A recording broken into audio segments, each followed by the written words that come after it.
हाँ तो उस्ताद जी, ये कमबख्त बेसुरी है कौन? বলিউডের জনপ্রিয় অভিনেত্রী মনীষা কৈরালা। সম্প্রতি তিনি বিখ্যাত পরিচালক সঞ্জয় লীলা বানসালির হীরামান্ডি সিরিজে অভিনয় করেছেন। সিরিজের মুখ্য চরিত্রে অভিনয় করেছেন তিনি। মল্লিকা জান চরিত্রে তার অভিনয় বারবার শিরোনামে এনেছে তাকে। তার সময়ের সবাই বিয়ে করে সংসারী হলেও ৫৩ বছর বয়সী মনীষা এখনও সিঙ্গেল। জীবন, সংসার ও সন্তান নিয়ে তার দর্শন অন্যদের থেকে একটু আলাদা। সম্প্রতি একটি সাক্ষাৎকারে এ বিষয়ে কথা বলেছেন জনপ্রিয় এই অভিনেত্রী।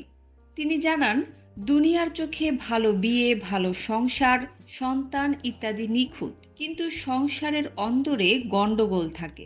তিনি বলেন, বিয়ে ও সন্তান মানেই জীবন সুন্দর এমন নয়। অধিকাংশ সময় বৈবাহিক জীবন বা সন্তান সহ সংসার দেখে সঠিক জীবনের তকমা দিয়ে দেওয়া হয়,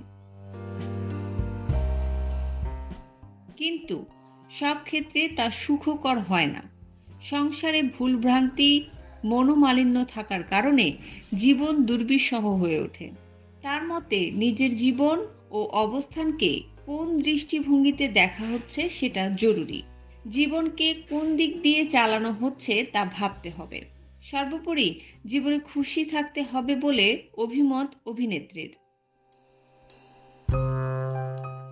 তিনি বলেন, নিজের জীবনের মালিকানা নিজের হাতে।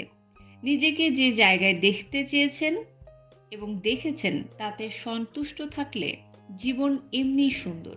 নিজের জীবন নিয়ে গর্ব করা উচিত বলেও মন্তব্য করেন এই অভিনেত্রী।